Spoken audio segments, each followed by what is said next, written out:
ทำเป็นทีมสถานีธรรมะออนไลน์ขอเชิญติดตามชมรายการธรรมสากัจฉา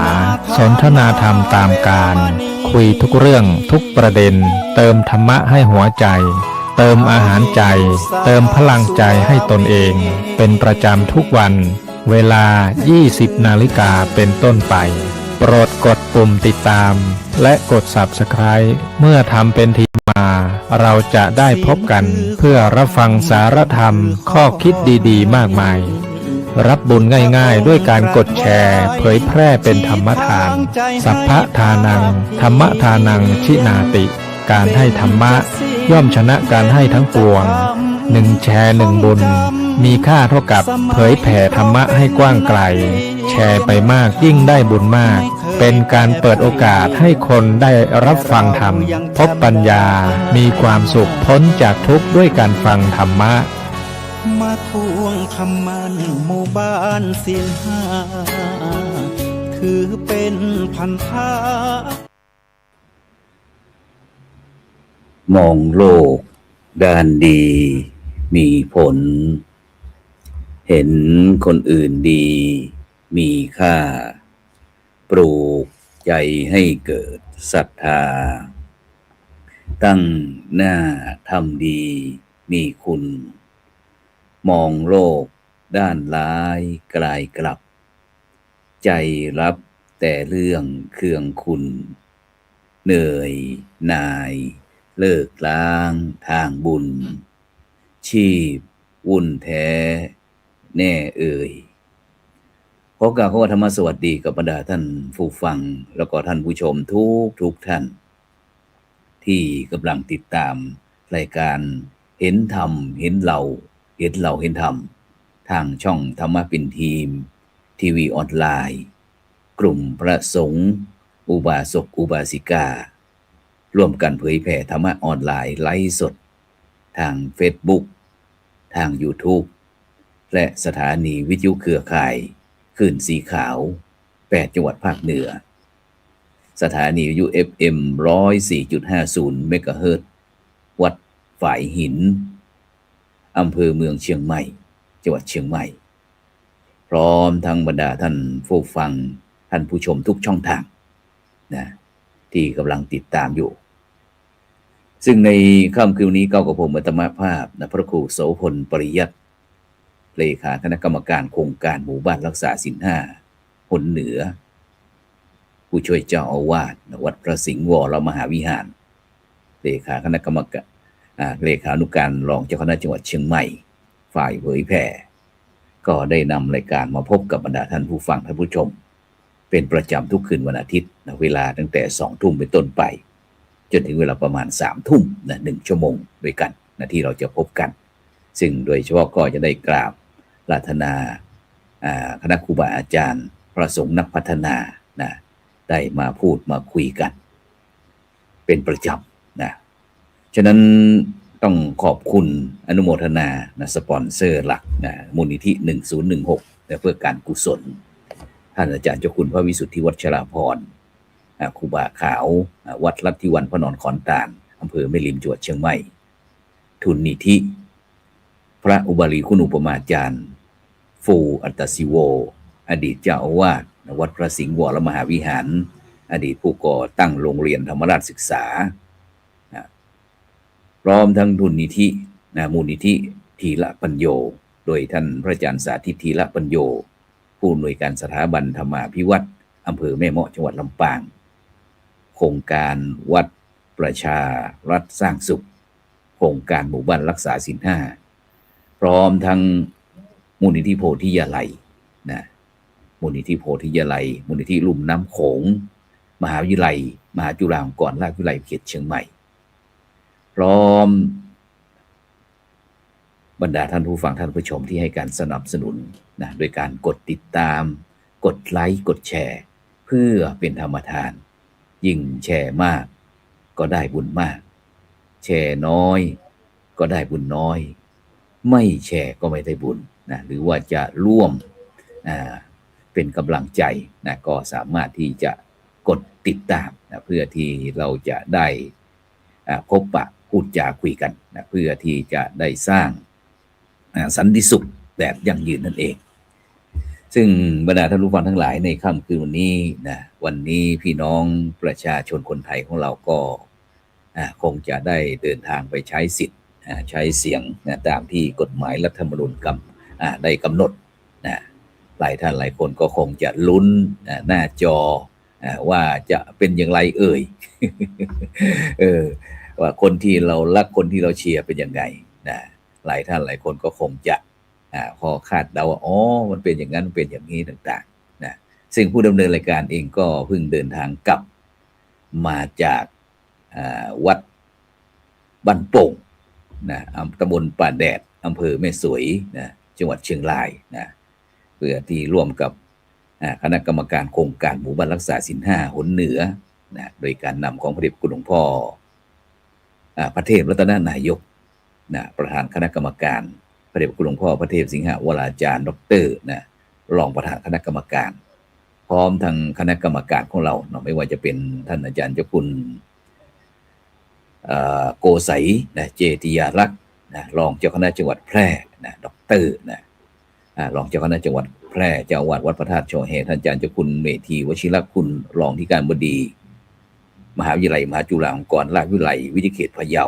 นะรองศาสตราจารย์ดร.นะพร้อมทั้งท่านอาจารย์เจ้าคุณพระวิสุทธิวชราภรณ์นะหรือว่าครูบาขาวนะพร้อมทั้งคณะทีมงานกองงานเลขานุการอนุกรรมการต่างๆนะก็ไปร่วมถวายกำลังใจกับท่านอาจารย์เจ้าคุณพระสุธีรัตนบัณฑิตนะรองศาสตราจารย์ดร.นะคณะกรรมการโครงการหมู่บ้านรักษาศีล5นะซึ่งถือว่าเป็นพร้อมทั้งคณะลูกหลานของแม่แก้วอบอุ่นนะซึ่งก็วันนี้ก็เป็นคืนสุดท้ายของการบำเพ็ญบุญบำเพ็ญกุศลนะฉะนั้นก็เชิญบรรดาท่านผู้ฟังท่านผู้ชมที่อยู่ใกล้ๆนะก็สามารถจะไปร่วมเป็นกำลังใจท่านอาจารย์เจ้าคุณพร้อมทั้งคณะลูกหลานญาติพี่น้องครอบครัวอบอุ่นได้นะที่วัดบ้านโป่งตำบลป่าแดดอำเภอแม่สวยจังหวัดเชียงรายนะพรุ่งนี้ก็จะมีพิธีพระราชทานเพลิงศพนะฉะนั้นก็ในนามของคณะลูกหลานก็ขอบคุณอนุโมทนานะครับคณะครูบาอาจารย์ทั้งสมณศรัทธาแล้วก็คณะศรัทธาญาติโยมทั้งหน่วยงานทั้งภาครัฐภาคเอกชนต่างๆนะที่ได้ไปให้กำลังใจท่านอาจารย์เจ้าคุณนะฉะนั้นอาจารย์เจ้าคุณก็ฝากขอบคุณอนุโมทนามาณโอกาสนี้ด้วยนะซึ่งโดยเฉพาะในวันนี้นะหลายท่านหลายคนตอนนี้ก็เริ่มนับคะแนนลงกล่องกันไปแล้ว เริ่มนับคะแนนกันหลายท่านหลายคนก็ลุ้นเพราะว่าประเทศไทยเราจะกำหนดทิศทางไปทางไหนนะเราจะทำอย่างไรอะไรต่างๆเหล่านี้นะเราจะเพื่อที่จะให้ประเทศชาติของเราเนี่ยได้มีความเจริญรุ่งเรืองเทียบเท่านานาอารยประเทศนะฉะนั้นในค่ำคืนนี้เราก็เลยตั้งเรื่องนะที่ให้มันเข้ากับเหตุการณ์บอกว่าเลือกตั้งทั่วไปสงฆ์ไทยได้อะไรนะซึ่งวันนี้ก็ได้รับความเมตตาจากพระมหาเถระนะคณะครูบาอาจารย์จากช่องธรรมะเป็นทีมเราก็จะมาคุยสนทนากันในมุมมองของพระสงฆ์องค์เจ้านะว่าเลือกตั้งทั่วไปนะสงฆ์ไทยเราได้อะไรนะฉะนั้นเราก็ไปพบกับผู้ร่วมรายการของเราไปที่ท่านอาจารย์พระครูโคสิทธิ์สมณคุณนะผู้ช่วยศาสตราจารย์ดร.นะจากอำเภอเวียงป่าเป้าจังหวัดเชียงรายนมัสการครับท่านอาจารย์พระครู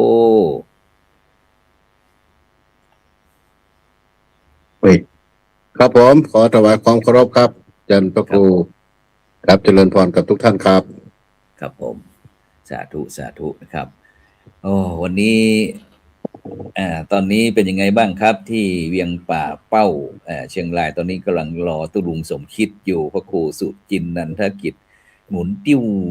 ว ไม่รู้ว่าไปถูกระบบยังไงนะครับตอนนี้นะครับฉะนั้นอาจารย์ครับเป็นไงบ้างวันนี้วันหยุดสุดสัปดาห์วันอาทิตย์วิถีชีวิตวันนี้ศาสนกิจเป็นอย่างไรบ้างหรือว่าไปเยี่ยมชมที่หน่วยเลือกตั้งมา ไม่ได้ก็วันนี้ก็ใช้วันหยุดวันนี้ก็หยุดเต็มที่ครับวันนี้ก็ไม่ได้ไปไหนไม่มีภารกิจอื่นใดครับก็อยู่ที่วัดดูแลลูกหลานลูกเรียนที่วัดครับก็โด เกือบลืมนะครับ ว่ามันมีวันนี้มันมีเลือกตั้งก็ออกไปข้างนอกวัด เอ้ยทำไมรถเยอะจังวันนี้ อืม อ๋อเขากลับมาเลือกตั้งกัน อ๋อ ก็ โอ้ ก็ไม่ค่อยยุ่งเท่าไหร่ครับ ไม่ยุ่งกับการเมืองเท่าไหร่ เออ ก็แล้วแต่ญาติโยมว่าจะเลือกใครเข้าสภาเข้าไปพัฒนาประเทศชาติเนาะ ครับ เราในฐานะที่เป็นพระสงฆ์องค์เจ้าก็สนับสนุนประชาธิปไตยใช้สิทธิ์ใช้เสียงกันเต็มที่ แต่ อืม จะเลือกใครจะทำอะไรก็อยู่ที่ญาติโยมอะครับว่าจะมองคนเป็นยังไงเนาะ ครับ แล้วก็เราก็เตรียมพร้อมที่จะบริหารจัดการนะครับ แต่ปัญหามันก็คือ อืม ทุกวันนี้เนี่ย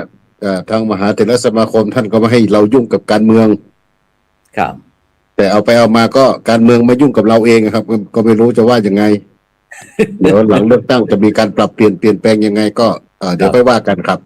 ครับผมซึ่งก็เป็นกำลังใจนะครับเนาะให้ทั้งพี่น้องประชาชน เพราะว่าความจริงเนี่ยไอการเมืองอะไรกับไอคณะสงฆ์ไทยเรานี่ครับก็เป็นที่มีความผูกพันนะครับ ไม่สามารถนะครับที่จะ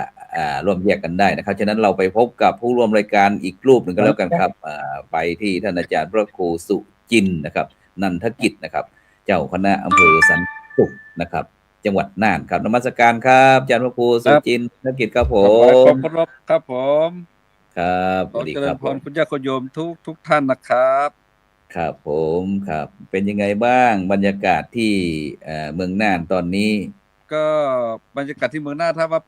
บรรยากาศทั่วๆไป ตอนนี้ก็เปลี่ยนจากฤดูหนาวมาเป็นฤดูร้อนอากาศก็ดี แต่ก็บรรยากาศของการเลือกตั้ง ก็ปีนี้ถือว่าคึกคักคึกคืนดี อืม ชาว ครับ ชาวบ้านเขาตื่นตัวเรื่องประชาธิปไตย อ่า ตื่นตัวเรื่องการไปใช้สิทธิ์ใช้เสียง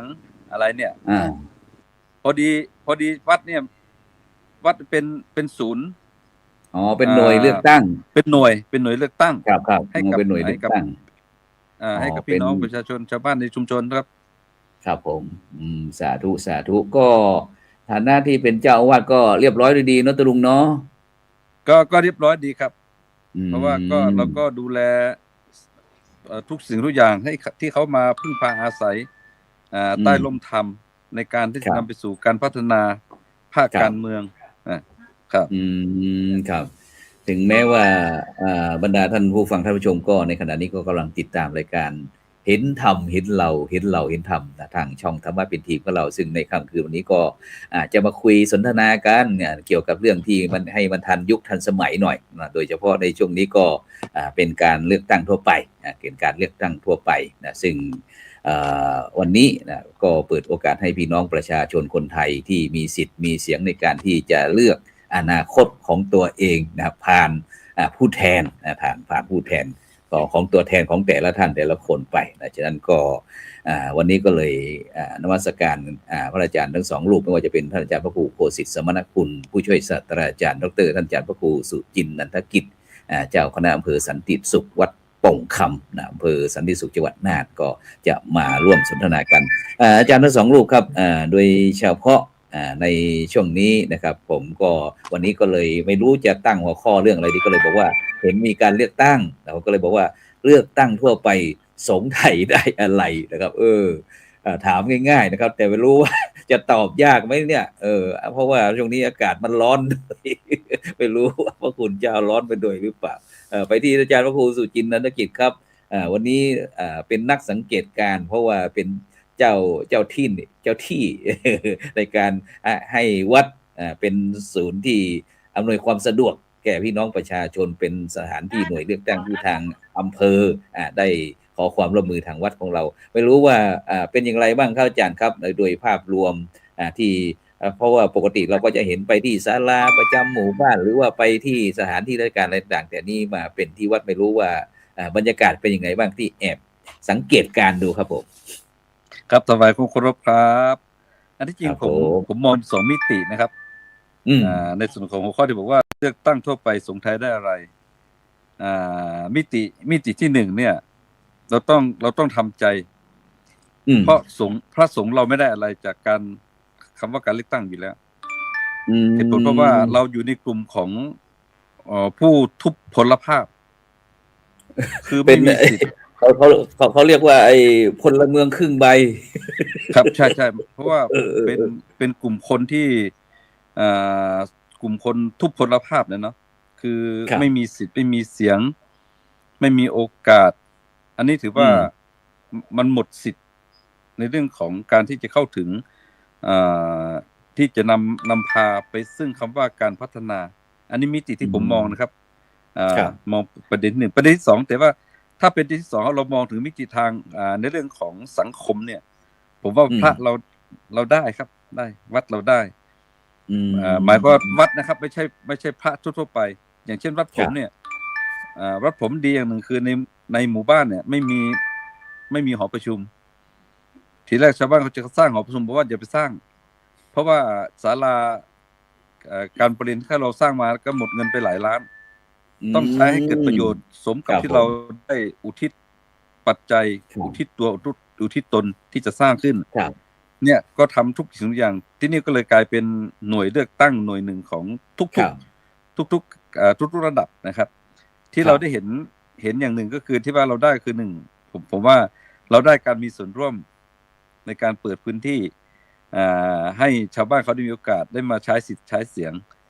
สองนะผมว่าการที่เขาเข้ามาใต้ร่มเงาของวัดซึ่งเป็นหน่วยจัดการเลือกตั้งเนี่ยมันส่งผลต่อความเกรงกลัวบางสิ่งบางอย่างที่มันอาจจะเกิดข้อผิดพลาดตรงนี้แล้วก็ประการที่สามผมว่าผมเห็นความสามัคคีของคนภายใต้ความแตกต่างในเรื่องของความคิดอันนี้เราถือว่าเราได้ประโยชน์แล้วก็สิ่งเหล่านี้เราก็จะได้มาประมวลแล้วก็เอามาเป็นแผนในการพัฒนาชุมชนบนฐานธรรมเพื่อจะนำสู่ความยั่งยืนของคนในชุมชนนะครับอันนี้ในส่วนของความเข้าใจของผมครับ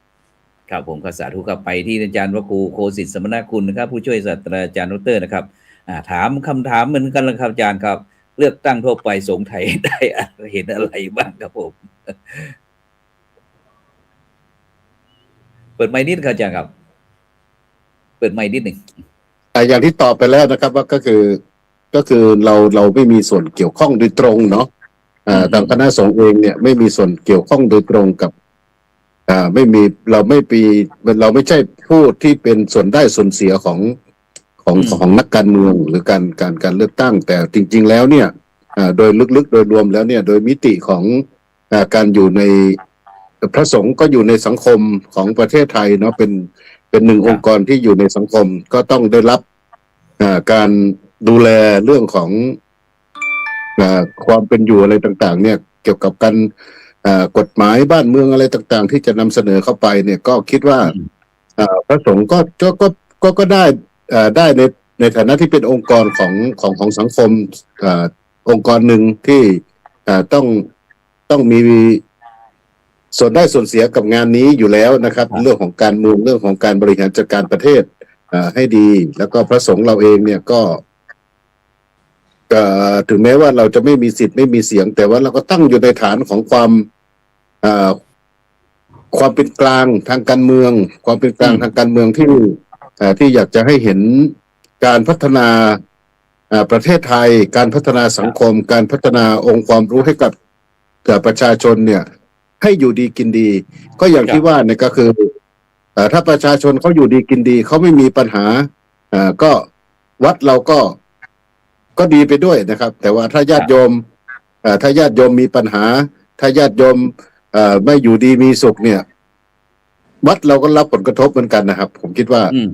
มันก็มีส่วนที่จะต้องช่วยกันผลักดันเรื่องของการเลือกตั้งอะไรต่างๆเนี่ยก็ให้ข้อคิดกับญาติโยมไปว่าก็อยู่ที่ญาติโยมจะพิจารณาว่าใครเป็นคนดีใครที่จะสามารถที่จะผลักดันทำให้เราอยู่ดีกินดีได้ดีครับก็เลือกคนนั้นไปเพื่อที่จะไปพัฒนาประเทศชาติก็ถึงผมคิดว่าตอนนี้เนี่ยก็คนดีก็อาสาเข้ามาเยอะนะครับในการทำงานเพื่อชาติเพื่อสังคมทุกคนก็มีความปรารถนาดีต่อประเทศไทยทั้งหมดคิดว่าก็ในโอกาสต่อไปก็คิดว่าคงจะ พัฒนาชาวบ้านให้ดีนะครับ ชาวบ้านดีแล้วก็สังคมพระเราก็จะดีไปด้วยครับ อืมอ่าไอได้ยินท่านอาจารย์ทั้งสองพระครูทั้งสองท่านนะครับได้พูดบอกว่าเนี่ยเพื่อปากเพื่อท้องของพี่น้องประชาชนนะครับ เพื่อปากท้องของพี่น้องประชาชนก็คืออยู่ดีกินดีมีความสุขนะครับ อย่างพระสงฆ์องค์เจ้าก็เช่นเดียวกันครับ ซึ่งก็อยากจะให้ประชาชนอยู่ดีมีสุขอย่างยั่งยืนนะครับโดยเฉพาะเราจะเห็นว่าการดำเนินชีวิตนะครับ แม้แต่ที่นักการเมืองก็เหมือนกันเป้าหมายเดียวกันก็คือพี่น้องประชาชน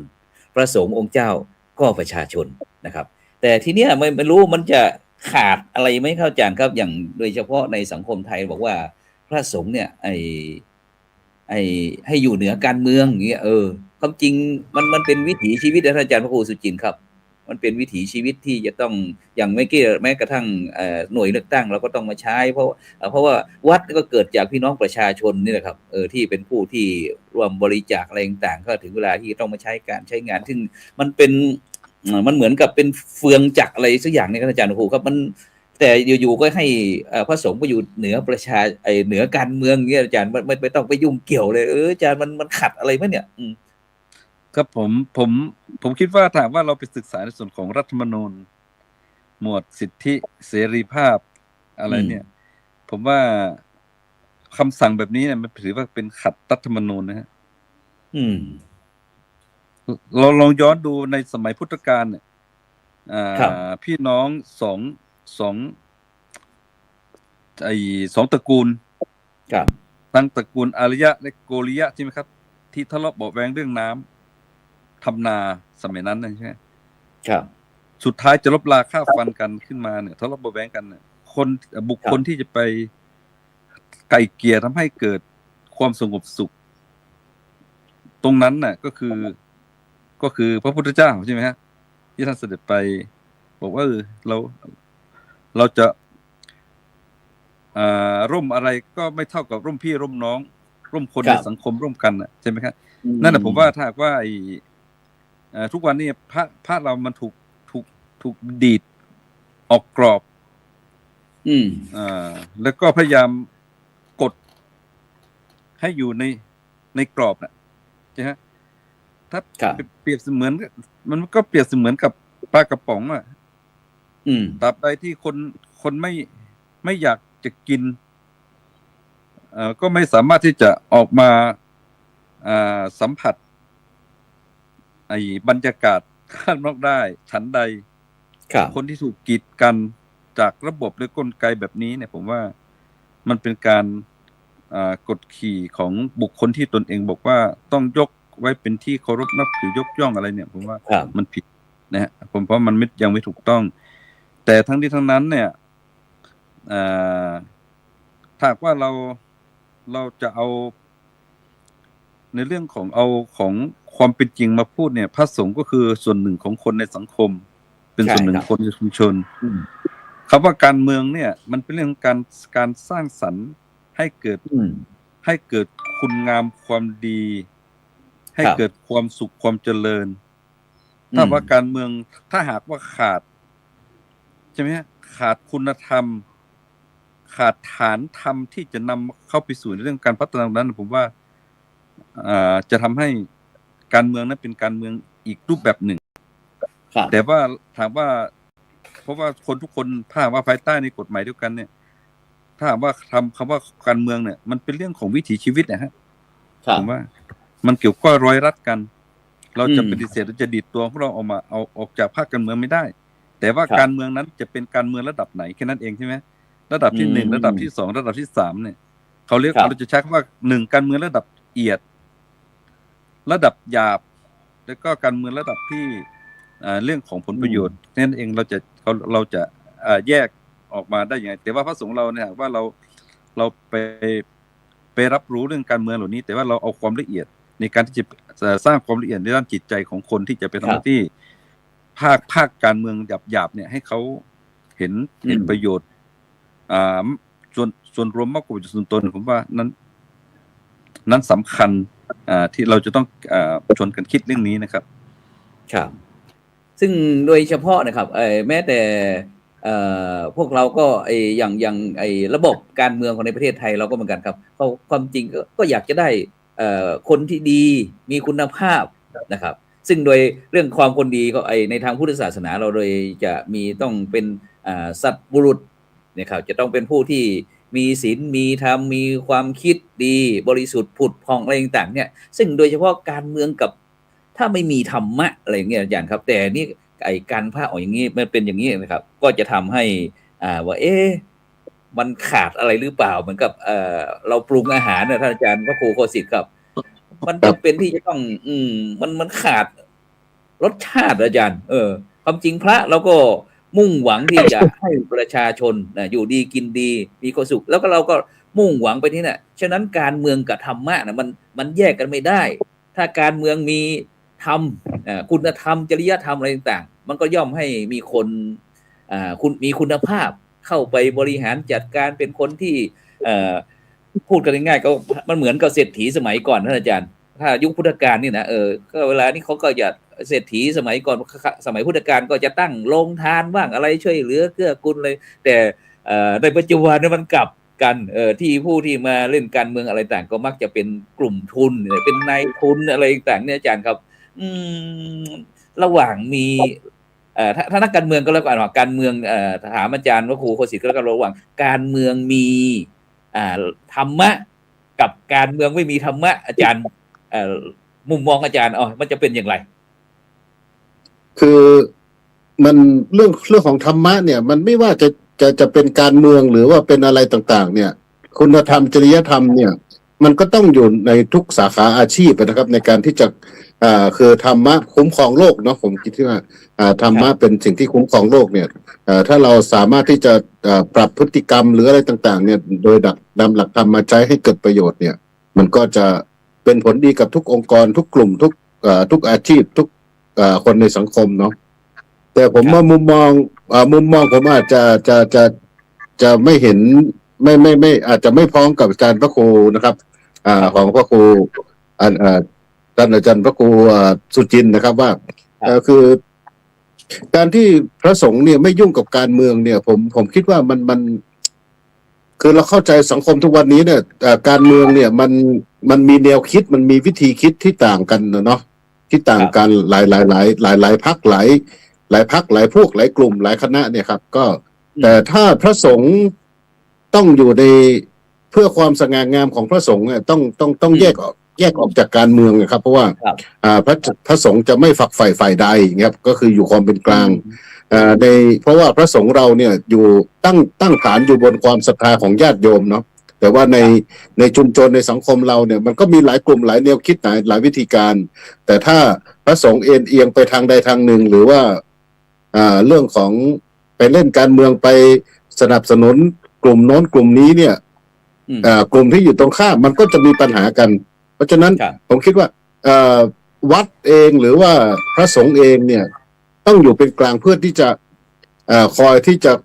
ควบคุมแล้วก็ชี้นำเรื่องของหลักธรรมคุณธรรมจริยธรรมให้ทั้งให้อยู่เป็นกลางให้ได้ครับให้ดึงสิ่งเหล่านี้เนี่ยเข้ามาใช้ให้มากที่สุดครับผมว่าแต่ถ้าเมื่อไหร่ถ้าพระสงฆ์สังกัดพรรคหรือว่าเข้าพรรคการเมืองกันพรรคใดพรรคหนึ่งหรือชี้นำส่วนนี้เนี่ยมันก็ผมนึกภาพไม่ออกเลยว่ามันจะเกิดอะไรขึ้นกับวัดวาอารามนะครับผมคิดว่าแต่เราก็ไม่ปฏิเสธนะครับว่าการเมืองจะมายุ่งกับเราแต่ว่าสุดท้ายเนี่ยเราต้องยอมรับว่าการเมืองเนี่ยก็ต้องมายุ่งกับเราแต่ว่าเราจะทำยังไงให้เขาเห็นศรัทธาญาติโยมเนี่ยเห็นประโยชน์ของการเมืองนะครับที่มีคุณธรรมจริยธรรมนะครับที่เราต่อต้านกันเรื่องของคอร์รัปชันอะไรต่างๆเรื่องของการซื้อสิทธิ์ซื้อสิทธิ์ขายเสียงอะไรต่างๆเนี่ยมันก็เป็นสิ่งที่เราสามารถที่จะทำได้อยู่แล้วนะครับว่าเรารณรงค์ในสิ่งที่มันไม่ดีมันก่อให้เกิดปัญหาของสังคมขึ้นมาเนี่ยเราก็ช่วยกันแต่ว่าทุกวันนี้แล้วถึงแม้ว่าก็เห็นหลายๆอย่างเปลี่ยนแปลงไปนะครับก็คือเมื่อก่อนเนี่ยก็ในวัดเราก็เป็นศูนย์กลางการเมืองเลยอย่างเงี้ยครับ ศูนย์กลางก็คืออย่างที่อาจารย์พระครูสุจินต์ว่าก็คือศาลาประชาคมศาลาเด็กประสงค์ก็ต้องใช้เป็นที่เลือกตั้งทุกระดับเราก็เห็นนะครับ แต่ว่าช่วงหลังๆเนี่ยก็คือเขายกออกไปก็คือด้วยเหตุผลบางประการของสถานที่ราชการอะไรต่างๆบางครั้งบางทีมันอาจจะมีผลกระทบก็ออกไปข้างนอกก็โอเค แต่ว่าทำให้เรา คือพระเราเนี่ยก็โดยเฉพาะผมเนี่ยก็คือห่างการเมืองมากขึ้นนะครับ ห่างการเมืองมากขึ้นก็คือ ครับ ก็ตื่นเช้ามาทำไมรถเยอะ ก็อ๋อวันนี้เขาเลือกตั้งแต่เมื่อก่อนเนี่ยก็ต้องมาอยู่ที่วัดมาโน่นนี่นั่น เราก็รู้โดยปริยายนะครับ ว่ามีการเลือกตั้งในวันนี้ แต่ว่ามันก็ แต่ก็มีผลกระทบนะมีผลกระทบเรื่องของการเมืองสมัยใหม่อย่างที่ผมกล่าวไว้ข้างต้นก็คือถ้าเราเลือกคนดีเข้าไปกิจกรรมอะไรต่างๆของพระศาสนาชาติศาสนาพระมหากษัตริย์หรือองค์กรอะไรต่างๆเกี่ยวกับคุณธรรมจริยธรรมมันก็ดีขึ้น แต่ว่าถ้าหากถ้าเราเลือกคนที่ไม่มีคุณธรรมเขาก็ไม่มาสนใจเรื่องคุณธรรมจริยธรรมนะครับเรื่องของถ้าเราโดยเฉพาะกลุ่มวัตถุนิยมมันก็จะขัดแย้งกับกลุ่มจิตนิยมอะไรต่างๆโอ้มันสับสนวุ่นวายผมคิดว่าการเมืองเราก็ต้องปรับคุณธรรมจริยธรรมให้เยอะครับ เพราะว่าในปัจจุบันเนี่ยอาจารย์ครับแม้กระทั่งภายในองค์กรของคณะสงฆ์ก็ตามครับหรือว่าในวัดในอะไรสำนักอะไรต่างๆเนี่ยเพราะว่ามันจะมีมันเป็นสังคมร่วมสมัยก็อาจารย์ครับ เพราะว่าแต่ละเจนอะไรต่างๆซึ่งโดยเฉพาะความคิดเห็นอะไรก็จะแตกต่างกันแม้กระทั่งน้องเนนบ้าง หรือว่าเป็นพระคุณเจ้าที่อายุประมาณสักกึ่งกลางคนแล้วก็อาจจะเป็นพระมหาเถระอะไรต่างๆเนี่ยอาจารย์ครับซึ่งมันก็มันเหมือนกับมันติดขัดอะไรสักอย่างเนี่ยโดยเฉพาะเมื่อกี้อาจารย์ได้พูดถึงเรื่องการบทบาทของพระสงฆ์แล้วก็การเมืองเนี่ยโดยเฉพาะแนะนำไก่เกลี่ยนะครับซึ่งพระพุทธเจ้าก็เคยแนะนำเจ้าผู้ปกครองนครแล้วก็ไก่เกลี่ยความขัดแย้งเมื่อสมัยก่อนที่ครั้งพุทธกาลที่มีการแย่งน้ำทำนากันเนี่ยนะครับเป็นต้นนะครับฉะนั้นถ้าพระคุณเจ้าอยากจะมีส่วนร่วมไปที่ตุลุงคิดกันแล้วกันนะครับการเมืองเชิงสร้างสรรค์อาจารย์ครับสามารถที่จะมีส่วนร่วมพอที่จะให้หลักธรรมให้ความรู้อะไรหรือว่าเรียกร้องความถูกต้องหรือว่ายกที่จะปกป้องประโยชน์ของประชาชนแล้วก็โดยมีความเมตตาธรรมด้วยว่าสันติวิธีนี้พอจะได้ไหมครับอาจารย์พระครูสุจินต์ครับครับผมว่าเราอย่ามองการเมืองเป็นหอกเป็นดาบ เรื่องไกลตัวใช่ไหมที่จะมาห้ำหั่นตัวนะเราต้องเข้าใจว่าการเมืองคือเป็นเรื่องของวิถีชีวิตใช่ไหมครับสมัยพุทธกาลพระสารีบุตรยังเคยตรัสเคยพูดด้วยว่าสถานที่ไหนก็แล้วแต่ถ้าขาดสัตบุรุษสถานที่นั้นไม่ชื่อว่าสภาใช่ไหมที่มีอยู่ครั้งหนึ่งที่พระสารีบุตรไปบิณฑบาตแล้วก็บังเอิญว่าฝนตกแล้วก็เป็นหลบอยู่ใต้อยู่ในชายคาของกรุงสภาของกรุงราชคฤห์ที่ตอนนั้นคนทำความสะอาดกำลังจะเตรียมสถานที่อะไรอยู่เนี่ยครับแต่ก็มีคนทักท้วงว่าพระคุณเจ้าในฐานะที่เป็นพระเป็นสมณะทำไมต้องมาอยู่ในสถานที่แห่งนี้อะไรเนี่ยครับสถานที่แห่งนี้เป็นอะไรก็เลยบอกว่าอันนี้เป็นสภาซึ่งอีกสักครู่นึงจะมีการประชุมอะไรเนี่ยท่านก็ตอบว่าดีแล้วสถานที่ไหนๆถ้าหากว่าขาดสัตบุรุษสถานที่ตรงแห่งนั้นน่ะไม่ชื่อว่าสภาอันนี้ผมว่าทุกวันนี้คำว่าการเมืองน่ะเราอย่าคิดว่ามันเป็นสิ่งที่เลวร้ายผมมองว่าการเมืองเนี่ยมันเป็นเป้าหมายการเมืองคือการพัฒนาคุณภาพชีวิตและกลไกการมีส่วนร่วมพระสงฆ์เราไม่จำเป็นจะต้องเข้าไปสมัครเป็นผู้แทนก็ได้ไม่ต้องไปสมัครเป็นสมาชิกพรรคการเมืองก็ได้แต่ว่ามันจะมีช่องไหนบ้างที่ให้พระได้มีโอกาสได้เอาคุณค่าที่มันเป็นคุณตัวของคุณธรรมจริยธรรมเนี่ยเอาไปชี้แนว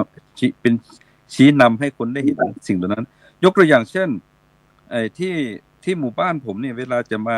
ชาวบ้านเขาจะประชุมสมัยก่อนก็มีปัญหานี่นะฮะผมก็บอกว่าการแก้ไขปัญหาเนี่ยเราสอนอย่างเดียวคงไม่ไหวแล้วตอนนี้ไปการประชุมเนี่ยจะต้องมาประชุมในศาลาแล้วก่อนประชุมต้องมีการไหว้พระสวดมนต์ก่อนแล้วพระเราจะต้องไปนั่งในท่าเป็นเจ้าวาดเจ้าของสถานที่ต้องไปนั่งเป็นจิรประธานด้วยผมคิดว่าการที่เขาจะ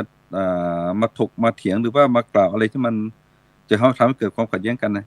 มันก็ทำให้เห็นเรื่องของเหตุของผลขึ้นเนี่ยเหมือนกับว่ามีสติยับยั้งในเรื่องของสติได้ ผมว่าอันนี้ก็เป็นส่วนหนึ่งนะครับที่จะไปส่งเสริมในเรื่องของการพัฒนาให้คนเห็นคุณค่าของการเมือง แล้วก็ในส่วนของวกมาสู่เรื่องขององค์กรผมว่าองค์กรของสงฆ์เรานั้นมันยิ่งกว่าการเมืองนะครับมันเป็นเผด็จการที่ยิ่งใหญ่ด้วยแต่ผมไม่ได้กล่าวร้ายว่าองค์กรของตัวเองไม่ดีนะครับซึ่งระยะหลังมาถ้าว่าเราไม่ถ้าว่าองค์กรของพระสงฆ์ไม่หลงไปอยู่กับระบบทุนแล้วก็ระบบอำนาจมันก็คงไม่เกิดปัญหาเรื่องของที่ผ่านมานะใช่ไหมครับซึ่งปัญหาที่คนที่สร้างปัญหาให้เกิดขึ้นตรงนั้นน่ะส่วนมากก็เป็นคนที่อยู่ในวังวนของการหลงไปกับระบบทุนแล้วก็หลงในเรื่องของอำนาจแล้วเอามาเป็นเครื่องมือในการที่จะทำอย่างนั้นอย่างนี้นะอันนี้ก็คือตัวปัญหาดังนั้นผมคิดว่าถ้าหากว่าเราให้คำนิยามของว่าการเมืองคือการสร้างสรรค์การพัฒนาสังคมแล้วก็ที่สำคัญก็ให้คนได้เข้าไปมีส่วนในการแก้ไขปัญหาเนี่ยอันนั้นคือการเมืองเชิงละเอียดมันจำเป็นอย่างยิ่งที่พระสงฆ์ของเราจะต้องให้การชี้แนะชี้นำแล้วก็ที่สำคัญก็เป็นช่องทางเนาะให้เห็นช่องทางในการที่จะนำสู่การพัฒนานั้นคนโบราณเขาถึงบอกว่าเมื่อมีปัญหาให้เอาพระพุทธเป็นผู้นำให้ดูเป็นพระพุทธให้พุทธเป็นผู้นำเอาพระธรรมเป็นที่พึ่งเอาพระสงฆ์เป็นที่ปรึกษาหารือถ้าเป็นแบบนี้นะปัญหาที่หนักก็จะเบาปัญหาที่เบาก็จะบางปัญหาที่บางก็จะเป็นปัญหาที่เป็นปกติที่จะอยู่กับมันได้อะไรนะครับผมว่ามันจำเป็นมันถึงเวลาที่เราจะต้องเข้ามาพูดคุยในเรื่องของรายละเอียดของประเด็นเหล่านี้ด้วยนะครับครับนี่เป็นความคิดเห็นนะครับครับซึ่งเมื่อกี้ท่านอาจารย์พระครูสุจินต์ นันทกิจได้พูดถึงเรื่องสัตบุรุษในทางพุทธศาสนาของเรานะครับซึ่งบรรดาท่านผู้ฟังท่านผู้ชมก็สัตบุรุษนี่หมายถึงอะไรนะครับซึ่งสัตบุรุษนี่ก็หมายถึงคนดีนะคนมีความสงบเรียบร้อยนะหรือว่าเป็นผู้ที่มีคุณธรรมมีความเห็นชอบสัมมาทิฏฐิตามทำนองครองธรรมแล้วก็เป็นคฤหัสถ์ที่มีศรัทธาในพระพุทธศาสนาคือประพฤติดีปฏิบัติชอบนี่เป็นต้นนะครับฉะนั้นอย่างหลวงพ่อพุทธทาสเคยได้พูดว่าชี้ว่าการเมืองมันมีพื้นที่สีเทาหรอกมีเพียง2แบบก็คือการเมืองแบบอสัตบุรุษนะครับก็คือการเมืองก็คือเรื่องที่หลายท่านหลายคนก็อาจจะพูดว่าคือการโกงเจตนาของการเมืองเปลี่ยนเครื่องมือสร้างสันติให้เป็นเครื่องมือสนองตัณหานะครับซึ่งอาจจะมุ่งเน้นวาทกรรมสร้างความเกลียดชังแบ่งพวกเขาพวกเราหรือว่าจนสังคมแตกแยกอย่างเหมือนกันที่เราเกิดขึ้นในชุมชนสังคมเราในปัจจุบันเนี่ยไม่ต้องถึงการเมืองระดับชาตินะอาจารย์ว่าครูเนาะก็แค่ระดับในท้องถิ่นเราอาจจะเป็นอบตเลยเนี่ยญาติคนนั้นญาติคนนี้นะครับอาจจะครึ่งหมู่บ้านไม่คุยกันไม่พูดกันต่างคนต่างแบกว่าถ้าคนนี้เป็นฝั่งนี้ก็ไปพัฒนาเองฝั่งนี้ก็ไม่ช่วยอะไรต่างๆนี่มันเกิดขึ้นในสังคมนะครับนี่เป็นเรื่องการเมืองอสัตบุรุษนะครับแล้วก็ส่วนการเมืองที่2ก็คือสัตบุรุษก็คือการเมืองที่ยึดธรรมเป็นกลางนะครับเป็นแกนกลางนะครับไม่ได้พูดถึงเรื่องชัยชนะเวลาชัยชนะแล้วเยาะเย้ยถากถางอะไรกันนะครับแต่ชัยชนะเพื่อความถูกต้องนะครับแล้วก็โดยเฉพาะผู้ที่มีความเห็นต่างนะครับก็สามารถที่จะอยู่ร่วมสังคมกันได้นะครับฉะนั้นท่านอาจารย์พระครูโคสิทธิ์ครับโดยเฉพาะอย่างที่เนี่ยโดยเฉพาะคนดีเนี่ยอาจจะความหมายคนดีก็แล้วกันเพราะว่าเราก็อยากจะได้ลูกที่ดีพ่อที่ดีพี่ที่ดีอะไรดีหมดนะครับแม้กระทั่งนักการเมืองเราก็อยากจะดีนะครับถ้ามันมุมมองอาจารย์เนี่ยโดยเฉพาะความดีคนดีเลยอาจารย์ถ้าขอมองทัศนคติอาจารย์นิดหนึ่งอาจารย์ครูโคสิทธิ์ครับคนดีในมุมมองของอาจารย์คนจะเป็นอย่างไรครับมันก็มุมมองเรื่องของคนดีเนี่ยก็ในมุมมองของเราก็คือคนที่ยึดมั่นในศีลธรรมในคิดดีพูดดีแล้วก็ทำดีมีความซื่อสัตย์รับผิดชอบเมตตากรุณาต่อผู้อื่นในพวกนี้นะครับแล้วก็ไม่สร้างความเดือดร้อนให้แก่ตนเองแล้วก็สังคมนี่คือคนดีแล้วก็โดยลักษณะเนี่ยมีพื้นฐานของความกตัญญูอะไรต่างๆเนี่ยเราก็ต้องดู บริบทด้วยนะครับ ว่าครับคนดีในบริบทไหนนะครับ บริบทไหน ครับ เรื่องของคนดีเรื่องของในประเด็นของการเมืองเนี่ยก็คือคนที่นำสิ่งดีๆเนี่ยที่นำเสนอกันแล้วก็เข้าไปคุยกัน แล้วก็เพื่อที่จะพัฒนาทำให้สังคมไทยดีขึ้นเนี่ยครับ ก็คือ ครับอ๋อ ในนิยามของคำว่าจะทำยังไงให้พัฒนาดีขึ้นนะครับว่า นำเสนอโครงการนั้นโครงการนี้เนาะแล้วก็สามารถที่ทำได้จริงใช่ไหมครับ ใช่ครับ แล้วก็มันให้เกิดมรรคเกิดผลกับคนโดยภาพรวมมากขึ้นนะครับ ก็ ครับ ผมคิดว่าในส่วนของนักการเมืองเองเนี่ยที่อยู่ในสังคมยุคปัจจุบันเนี่ยก็ทุกคนก็มีองค์ประกอบเหล่านี้อยู่ในเรื่องของการทำงานอยู่แล้วนะครับ ก็คิดว่าน่าจะบางครั้งบางทีเนี่ยด้วยบริบทสังคมอะไรบางสถานการณ์เนี่ยก็อาจจะทำให้ในความหมายของคำว่าคนดีในสังคมเนี่ยมันเปลี่ยนไปนะครับ ในมันอยู่ที่วันนี้ก็อึดอัดนะครับ ในการที่จะวิจารณ์เรื่องของ เรื่องของการเมืองเรื่องอะไรต่างๆเนี่ยมันเป็นวิถีที่เราไม่คุ้นเคยนะครับเนาะ ครับผม เพราะฉะนั้นผมคิดว่าในส่วนของคนดีเนี่ยในการที่จะทำให้เราอยู่ในสังคมได้เนี่ย ก็ต้องมีเป็นผู้ที่รู้มีความรู้ความสามารถที่มีความรับผิดชอบ แล้วก็อยากจะอาสาเพื่อที่จะเป็นทำงานจิตอาสาเพื่อที่จะพัฒนาสังคมไทยที่เราเห็นกันเนี่ย ให้มันดีขึ้นนะครับแต่ว่าดีเนี่ยก็คือดีในทั้งเรื่องของกฎหมายบ้านเมืองกฎธรรมเนียมประเพณีวัฒนธรรมของชุมชน แล้วก็เรื่องของหลักศีลธรรมเป็นสำคัญนะครับ ก็คืออยู่ในกรอบของการทำงานลักษณะนี้มากกว่าครับ ครับเป็นบุคคลที่เสียสละอยู่ในศีลกินในธรรมนะครับอยู่ในจารีตประเพณีวัฒนธรรมอะไรต่างๆนี่ก็คือเรื่องคนดีในมุมมองของท่านอาจารย์พระครูประสิทธิ์นะครับฉะนั้นโดยเฉพาะในปัจจุบันเนี่ยครับท่านอาจารย์พระครูสุจินต์ครับโดยเฉพาะซึ่งในปัจจุบันนี้ตามที่เราได้ทราบนะครับว่าในปัจจุบันเนี่ยมันก็จะมีสังคมผู้สูงอายุนะครับแล้วก็จะมีคนรุ่นใหม่นะครับซึ่งโดยเฉพาะผู้สูงอายุของเราก็นับวันก็จะลดน้อยถอยลงไปเรื่อยๆนะครับเพราะว่าในสังคมไทยเราในปัจจุบันนี้เราต้องยอมรับกันว่าตายเยอะเกิดน้อยทีเนี้ยครับมันก็จะเราจะได้ยินบอกว่านะเจนนั้นเจนนี้อะไรต่างๆนะครับแต่เราจะต้องอยู่ร่วมกันนะครับมันจะ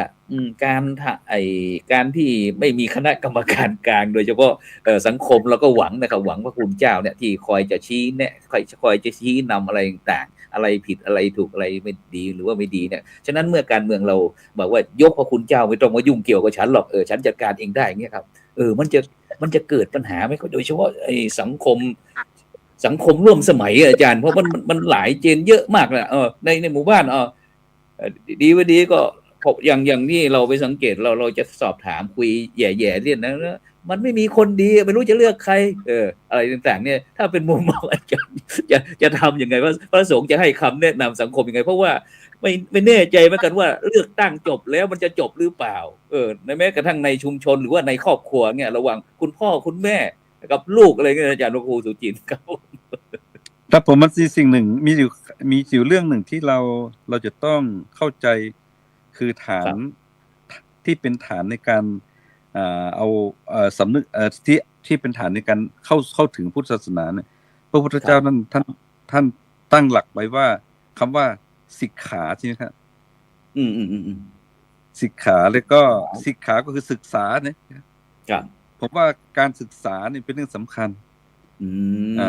ที่เป็นที่ตั้งหลักธรรมพุทธศาสนาว่าศึกษาก็มาจากคำว่าสิกขา3เนี่ย1บุคคลนั้นจะต้องมีศีลเป็นพื้นฐานใช่ไหมครับ2บุคคลผู้นั้นจะต้องมีสมาธิคือความมุ่งมั่นเป็นพื้นฐานแล้วก็3เนี่ยบุคคลนั้นจะต้องมีการมีความรู้มีการตื่นตัวที่สำคัญก็คือเป็นสัมมาทิฏฐิเป็นพื้นฐานใช่ไหมครับอันนี้เป็นเรื่องที่เราจะต้องนำไป ไปพัฒนาเรื่องของการเมืองถ้าหากว่าหลักถ้าหากว่าเราถอดสลักเรื่องนี้ออกมาปุ๊บเนี่ยเราเห็นว่าหนึ่งเนี่ยเราอยู่ด้วยกันในสังคมเนี่ยเราจะต้องการสื่อสารกันเป็นเรื่องสำคัญ ครับ โดยเฉพาะในเรื่องของการพูดจาปราศัยการอะไรพวกนี้เป็นท่านอาจารย์ ครับ สะท้อนเห็นว่าไอคนจะรัก คน กัน นี้ จะชอบ มี กัน การ จะ ศึ เกลีย ก ด ษา กัน อย่างนี้เหรอครับ ใช่ไหมครับ ถ้ามีการศึกษาแล้วก็ที่สำคัญคือต้องการสื่อสารเรื่องของการพูดการคุยกันอะไรเนี่ย ผมว่า ครับ มีเหตุมีผล อืม แล้วก็ที่สำคัญก็คือมีสัมมา ข้อ ทิฏ มู ฐิ ล ในการที่จะ ถูกต้องใช่ครับ ที่จะเอา มี มา ข้อมูลที่ถูกต้อง นำเสนอให้เห็นซึ่งกันและกัน ผมว่าอันนี้เป็นเรื่องสำคัญอีกประการผมว่าเป็นเรื่องของความคิดนะกระบวนการคิดเป็นเรื่องสำคัญ ถ้าคนคิดดีเนี่ย มันจะส่งผลต่อทุกอย่าง ครับ ใช่ไหมครับ ในการชักชวนให้คนให้มาทำในเรื่องของดีๆ แล้วก็ชวนให้คนได้ปลดปล่อยลดละสิ่งที่ไม่ดี ครับ ถ้าเราคิดดีนะฮะแล้วที่สำคัญก็คือเมื่อพูดดีคิดดี แล้วก็มันจะส่งผลต่อการทำในเรื่องของแต่สิ่งที่ดีๆเนี่ยทำแต่สิ่งที่ดีไม่คนพูดดีสื่อสารกันดีๆ แล้วคิดในสิ่งที่ดีๆ แล้วก็กระทำในสิ่งที่ดีๆเนี่ยผมว่าอันนี้มันเป็นพื้นฐานของการอยู่ร่วมกัน สังคมทุกวันนี้เพราะว่าเราจะเห็นว่าการคอมเมนต์เข็นฆ่ากันทุกวันเนี่ยมันคอมเมนต์เข็นฆ่ากันได้หลายทางใช่ไหมครับโดยเฉพาะในเรื่องการสื่อสารเนี่ยสำคัญมากคือว่ามันสามารถแปลงเอาสิ่งที่ไม่ดีมาเป็นสิ่งที่ดีได้เพราะมันตอกย้ำบ่อยๆเราจะเห็นว่านี่เวลาเข้าไปในสื่อเราเห็นชัดเจนมากครับการสื่อที่ผิดเพี้ยนสื่อที่มันไม่ได้อยู่บนฐานของความเป็นจริงเนี่ยเราจะทำอย่างไรให้คนได้ตื่นรู้กับสิ่งเหล่านี้ให้มากนะครับ แล้วก็อีกประการหนึ่งเนี่ยสังคมยุคปัจจุบันเนี่ยโดยเฉพาะในส่วนของวังวนของคนปัจจุบันเนี่ยเรื่องระบบคิดของคนมันจะแตกต่างกันเพราะอะไรเพราะว่ามันสรุปกันง่ายเพราะเขาไม่ได้ปูพื้นฐานในเรื่องของคุณธรรมและจริยธรรมใช่ไหมครับถ้าพ่อแม่นี่สอนลูกบอกว่ามันยุคของลูกนะแล้วพ่อแม่อย่ามาสอนพ่ออย่ามาสอนแม่อย่ามาสอนนะแม่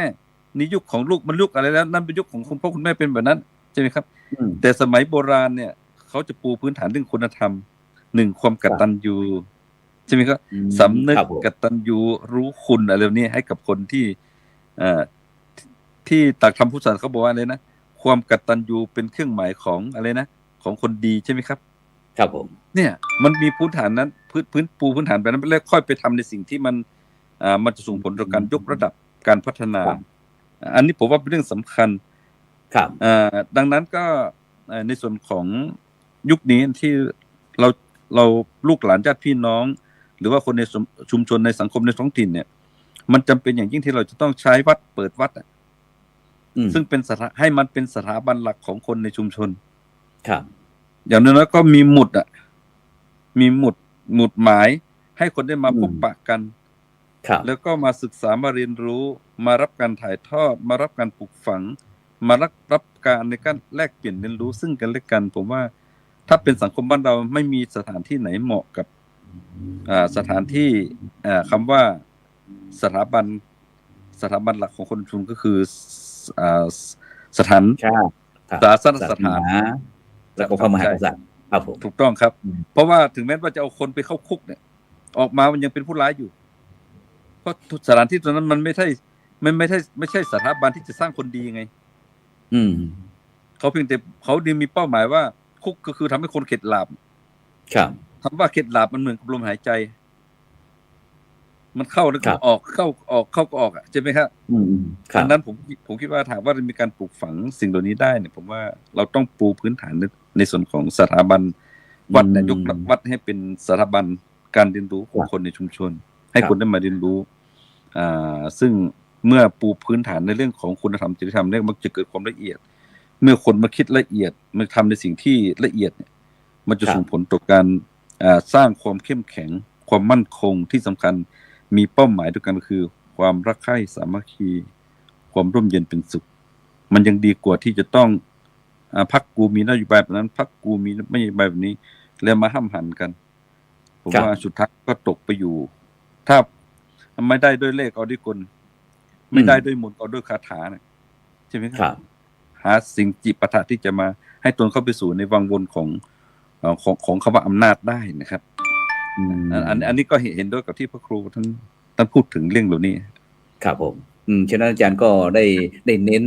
เรื่องการศึกษาเพราะว่าถ้าเรามีการศึกษาที่มีความรู้และคู่คุณธรรมนะครับก็จะเป็นการที่พัฒนาพื้นฐานให้มีความ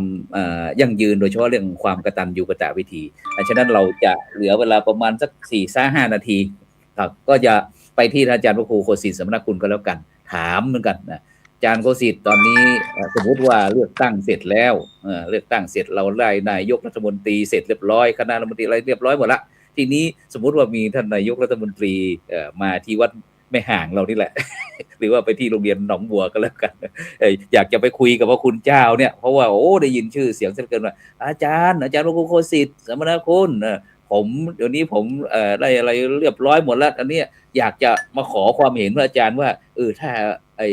อาจารย์อยากจะให้ในฐานะที่ผมเป็นนายกรัฐมนตรีเงี้ยอาจารย์อยากจะให้ผมพัฒนาอะไรเป็นอันดับแรก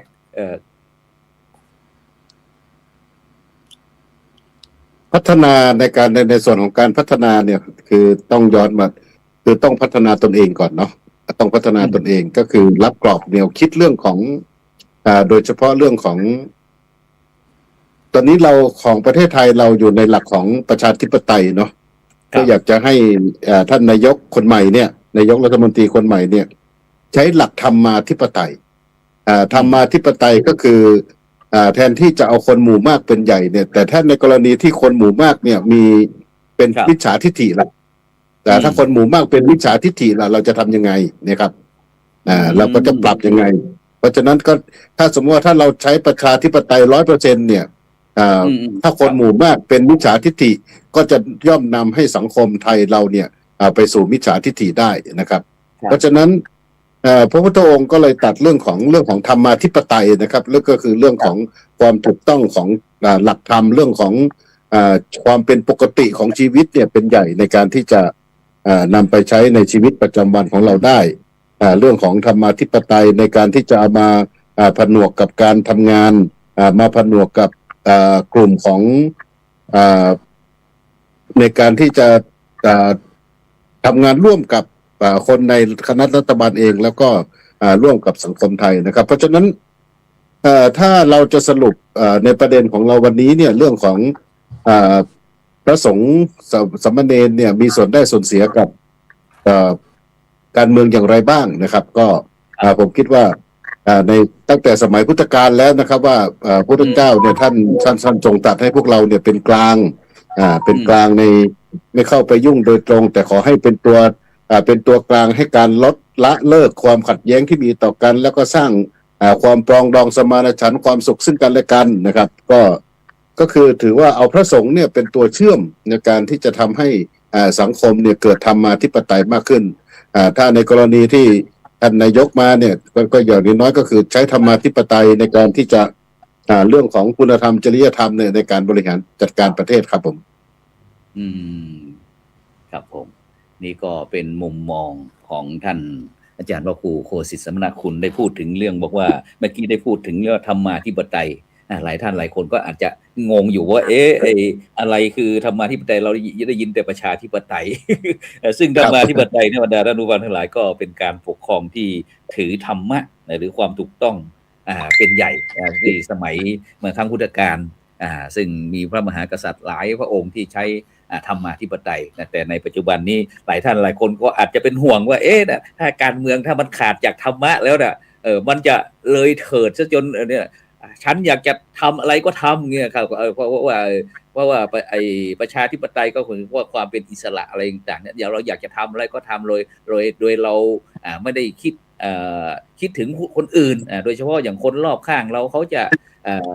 อันนี้เราหรือเปล่าอะไรต่างๆเนี่ยเราทำแต่ตามใจตัวเองอย่างนี้จะเป็นต้นนะครับแล้วก็อัตตาธิปไตยก็คือการปกครองที่ถือเอาตนเองเป็นใหญ่ก็ขับเคลื่อน ก็ด้วยความเห็นแก่ตัวนะแล้วก็กิเลสของผู้ที่มีอำนาจนี่อัตตาธิปไตยคือตัวตนของบุคคลที่ปกครองแหละแล้วก็โลกาธิปไตยก็คือการปกครองที่ถือเสียงข้างมากของโลกเป็นส่วนใหญ่หรือว่าระบอบประชาธิปไตยที่เรากำลังไขว่คว้าเนี่ยแต่หลายท่านหลายคนก็อาจจะว่าประชาธิปไตยไม่ดีเหรอนะหรือว่าซึ่งแน่นอนละว่าสังคมหรือว่าโลกเนี่ยก็จะต้องมีการหมุนเปลี่ยนไปฉะนั้นไปที่อาจารย์พระครูสุจินต์กันแล้วกันครับอยากจะฝากอะไรครับไปถึงว่าที่สส เหลือเวลา2 นาทีก็อยากจะฝากอะไรไปบ้างครับแต่ผมอยากจะฝากสัก3 เรื่องที่1ก็คือเรื่องของความรู้